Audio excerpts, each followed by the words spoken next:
Yesterday I hurt myself.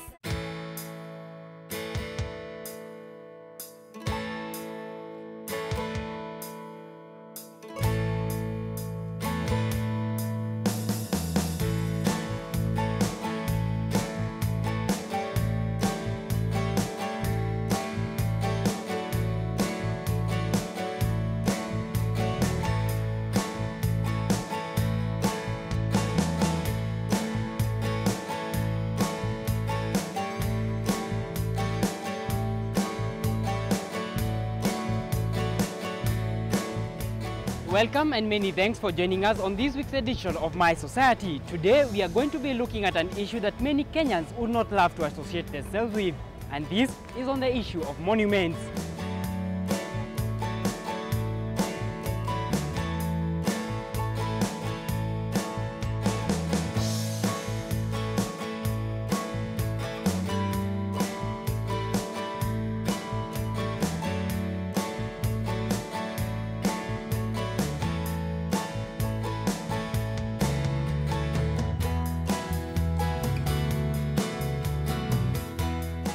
Anything monumental is something of significance. It can be historic, social, economic, KICC. It can be an identity marker. For instance, when somebody dies and you put a headstone, that's a monument. You're marking that place. You're marking that person's presence. So monument is something that celebrates importance for a specific reasons. A monument plays many things. It can be a memory space. So for instance, the memorial site for the 1998 bombing is a focal point. It's a place where people come and remember. So monuments have memorial weight. Others, they have aesthetics element. For instance, the old part of the town, like Koja Mosque, Jamia Mosque, Kipande House, they're beautiful old buildings, but also they're a backdrop to a bygone time. Although they don't have the same emotional kind of weight as you'll have in the 1998 site, which is specific to the people who died there. And so on and so forth. So monuments, KICC is a monument which tells you have reached Nairobi.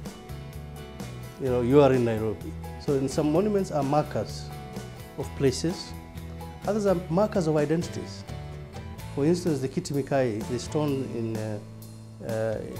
Western Kenya, is a specific cultural monument with a lot of mythology around it. Mount Kenya, again, is a very specific monument which has lots of myth and historical associations with the communities around there, but also with the making of the country Kenya. So monuments are different levels of significance.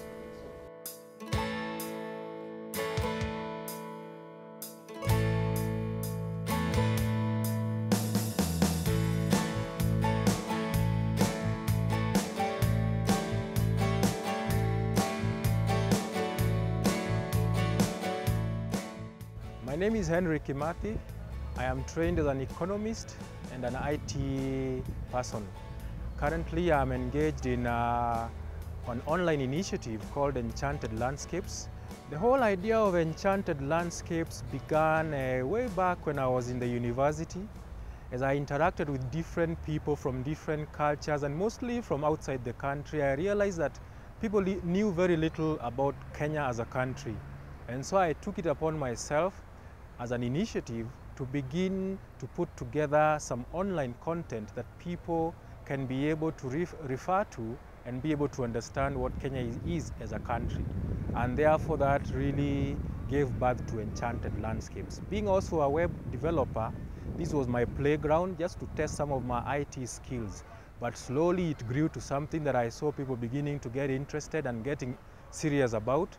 And so very recently, maybe about 4 or 5 years, we thought of now making it into a business, but still our content is free for people to access. The way we make money in these enterprises is through online advertising. we will tour Nairobi and showcase some of the forgotten monuments that play a very significant role to what the city is. Monuments in Kenya and actually everywhere in the world have a significant historical connotation to them. They remind us of the journey we have traveled as a country or as a nation.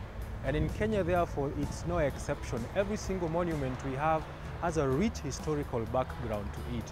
And it is very good that Kenyans continually refer to some of these monuments just to remind ourselves of where we have come from and therefore derive pride in the journey we have taken, so that the future then can be defined by some of these monuments. Some of them are painful, some of them bring joy, but nevertheless, every particular monument we have in this country at the moment has a very rich, significant history, and therefore the need for us to really safeguard our monuments for posterity. History is key, but also I can just be passing beauty. Taj Mahal in India is less about history than about beauty of architecture. It's just shocking that somebody built one of the most perfect buildings in the world to be a grave. And it's just a monument of love, more than a monument of history. It's this king whose wife Mumtaz died set up this. So it's a memorial, a backdrop for various things. History is very significant, but it can be aesthetics, it can be statements.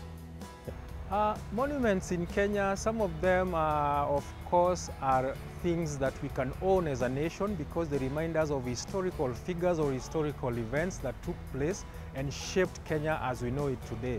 But some of them, of course, unfortunately, were really just set up to edify personalities or individuals, and some of them have even been shunned by Kenyans. They don't really pose any significance, and therefore are probably even breaking down to pieces because no one really thinks about them so much.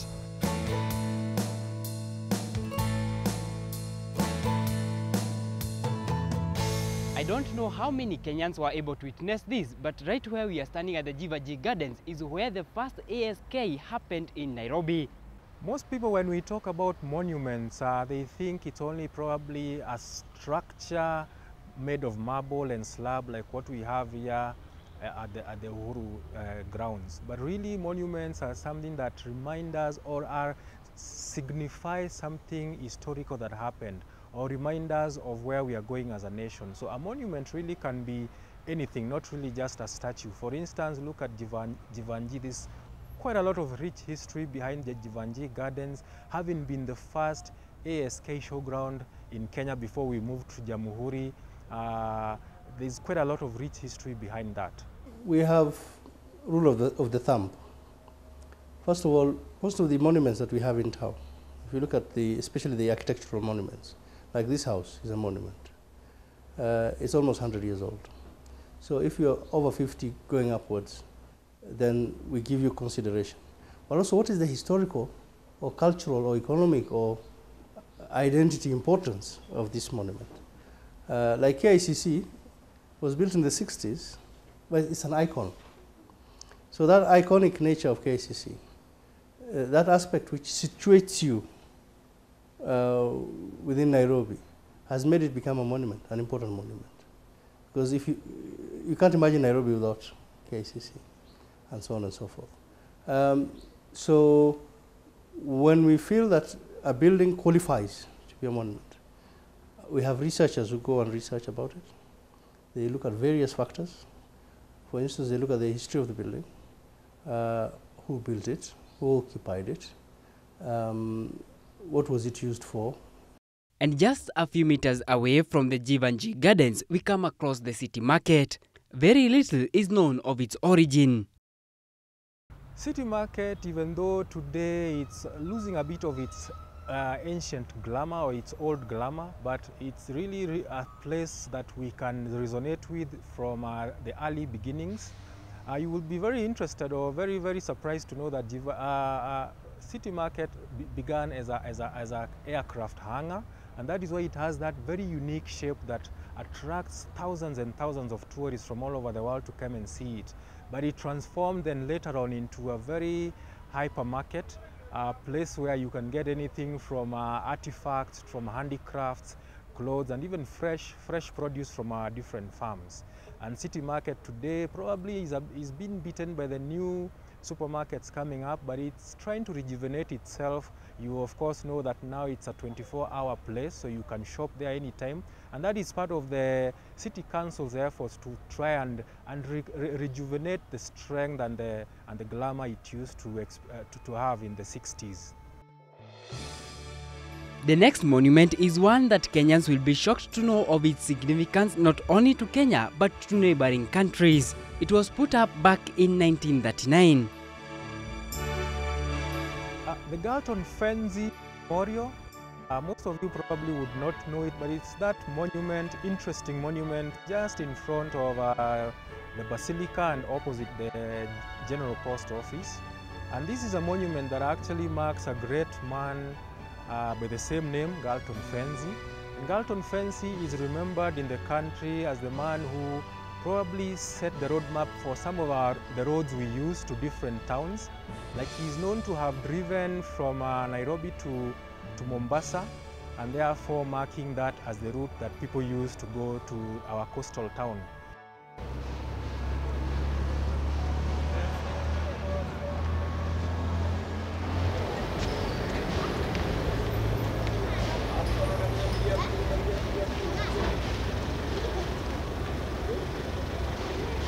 Galton Fenzi in Kenya is remembered for having founded or set the foundation of the East African Automobile Association that later on became what we know as the Automobile Association of Kenya. Galton Fenzi is remembered with that monument where in it is marked the different routes he helped found. The sadness of it today is that it is now converted to a smoking zone. If you notice, they've even put a cage around it, that most people who remember the history behind it and are nostalgic about what Galton did, don't now find that to be very good.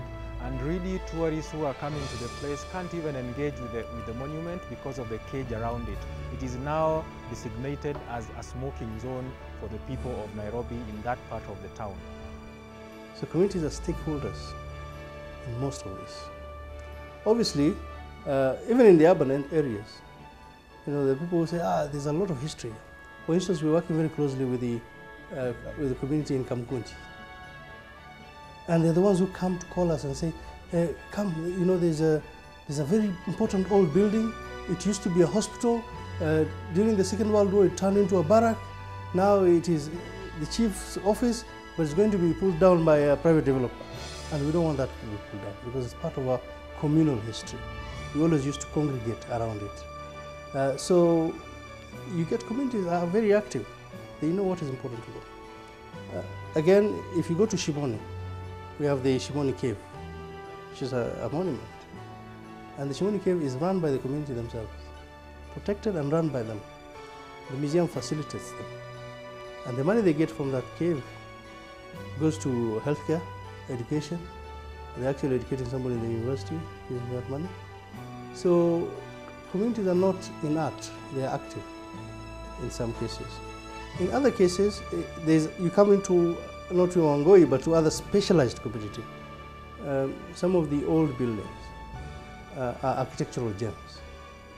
So the architectural community will have a lot of interest. If you touch it, they will make a lot of noise. So at any one time, whenever we work on monuments, we work with different stakeholders. On the same street is another major monument marking its 100 years of existence in 2013. And the old PC at the corner near Nyayo House is a good example. It was it was the center of Nairobi. That's where all the measurements are taken. So if you say Mombasa is 500 kilometers, it's from there. Yeah, literally, this PC was sitting at the center of Kenya. And more than that, also, it was where birth, death, marriages, everything was registered there. It later turned into, it became a magistrate court, because the DC was also the magistrate, and so on and so forth. So a building like that, because of all those collections of things that happened around there, and my grandmother remembered it as as the place where the judge used to be. So because of all that memory, it becomes a very important building to be gazetted. So we move in, we gazette it. The well-known freedom fighter Dedan Kimathi was shot dead in Nyeri, but his monument erected back here in Nairobi, begging questions, would it be of more significance if his monument was back in Nyeri? Yes, again, these monuments happened before the county government, but also thanks to the current government. There was no Dedan Kimathi before. We never celebrated him for almost 40-something years of our nation, which is a scandal. We never remembered Tom Mboya, who, if you look at all the photographs of Lancaster House, he was the major negotiator. He was so respected by the Europeans because of the work he was doing. But also he was one of our key freedom fighters. So that is a bold step. You know, just unveiling these monuments in a space which was empty is looking at our city in a different way, okay? And honoring our heroes. So we will not stop at that. We're going to honor Ronald Ngala and some other heroes within Nairobi. Take Nairobi as our big shrine. But still, Ronald Ngala can have a representation back at home, whether it's in Kilifi or in Mombasa. Dedan Kimathi can have a representation back in Nyeri, probably where he was shot. There was a proposal that we should have a monument and a little site museum where he was shot dead, and so on and so forth. But having a presence in Nairobi is a bigger honor. If you look at it, our president, first president, Jomo Kenyatta, is buried in Nairobi, not in Gatundu. You know, it's a bigger honor. But also there's a higher visibility. There are more people passing through Nairobi than, say, through Mandera in a day. So county governments will have their thing going on, but as a national government, we have a bigger overview of honoring our heroes. The most recent statue of Tom Mboya enjoys the greatest viewership due to its strategic position, where now it has even become a source of livelihood to many. I think it is really unfortunate what is happening to the Tom Mboya monument. It is a place that we really must protect because that's a son of Kenya. He really contributed a lot, and that's in a little way how we as Kenyans are remembering his legacy. And therefore what is happening there, the monument is already disintegrating. I think so much needs to be done in terms of protecting our monuments, having some just normal patrols, making sure that they pass around that place to stop such things happening. Kenyans are very sad. Kenyans are almost illiterate on heritage, and it's deliberate. We're very good at accounting, aeronautic, engineering, computing, we've even met M-Pesa, but we are running away from our own selves. We're running off from our heritage. Kenyans don't spend time on heritage. How many of them visit museums? But how many of them visit pubs and other entertainment places on Friday? If you go to Europe, it's the opposite. When a European lands first in a capital city, they head for the museum. That's where you know people and their culture. So I think Kenyans have their own homework. Or even make sure that we engage or commission people who can do much more longer lasting monuments, because these are things that are in the public domain, and therefore the public will always interact and engage with them. We must build things that can be able to take all the roughness that the population will vent upon them and be able to still withstand the test of time. Like the monument on Kenyatta Avenue, it has really stayed there, and yet that's a high traffic place and it has stood the test of time. So those two aspects, we need to protect our monuments, but besides that, we must put quality work into their construction so that they can last longer. You'll find people pulling down old buildings. Now, if you go to Isli, the old Isli is not there anymore. It's a very different Isli from the one I lived in when I was a young boy. So, yes, Kenyans do not have the knowledge, but the knowledge is there. Books are out there now on monuments of Nairobi. We have even made also a map of Nairobi circuit of monuments, which we are launching soon. and so on and so forth. So we're also trying as a museum to put information out there.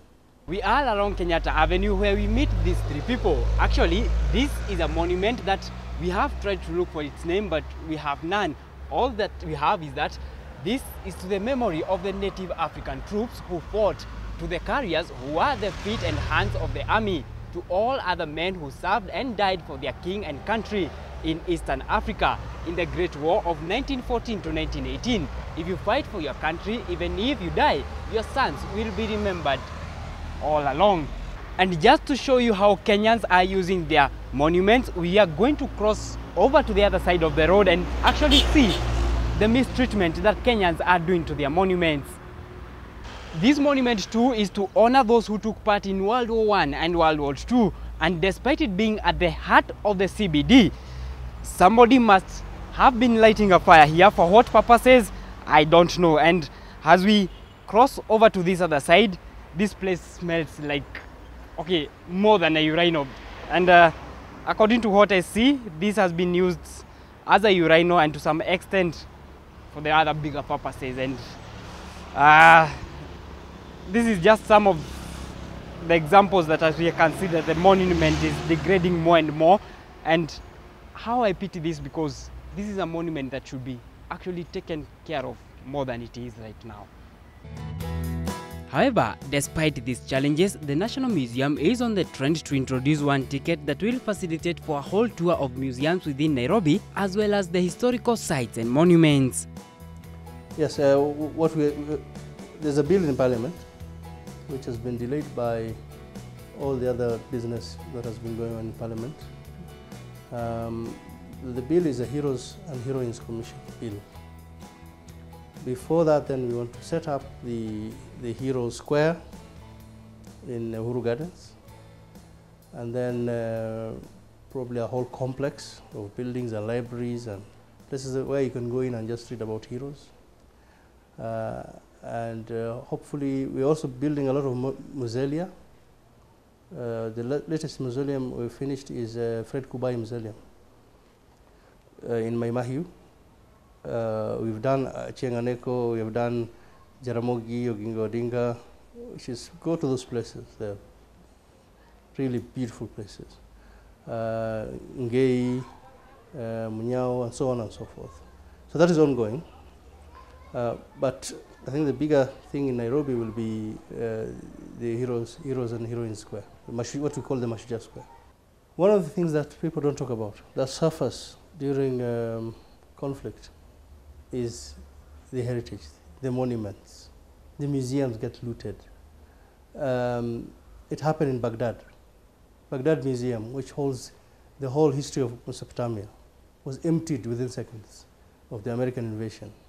It's one of the, it is the museum of mankind, of all of us, you know, for us to understand ourselves. One of the best old towns, one of the best Swahili civilizations, or similar to Swahili civilization, was in Mogadishu. It was more beautiful than Mombasa. But now there's nothing, completely destroyed. The old Mogadishu is gone. It has to be rebuilt anew. So for Kenyans, when we fight, we will destroy our heritage. But also, it's not only our heritage. We hold fossils which are about human civilization. Our monuments here talk about bigger links between Kenya and the world, which through the British and so on and so forth. If we destroy all this, we'll end up with an empty slate. We'll end up with a blank blackboard. There'll be silence in our history. And that silence in our history means there'll be silence in terms of the position of Kenya in the world. We don't want that. We can turn our heritage to celebrate our collective destiny, our oneness, that we have withstood so many things from the 600 years of the Swahili civilization to the present time. But still, we are Kenyans. You can be any tribe, but we are Kenyans.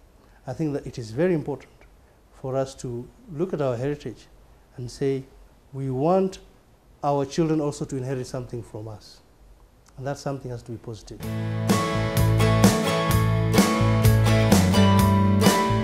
This has been the Society Eye Opener, and it's our sincere hope that the next time you visit the streets of Nairobi, you will take some time and learn of the monuments and learn of their significance in the society.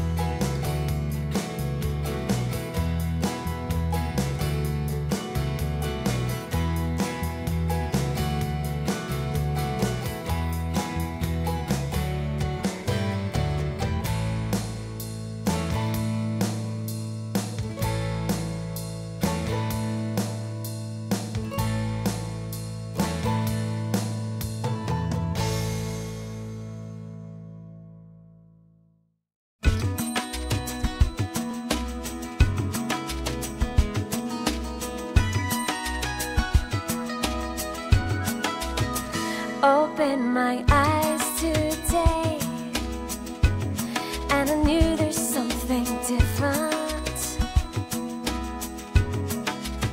I saw you in a brand new way, like the clouds had somehow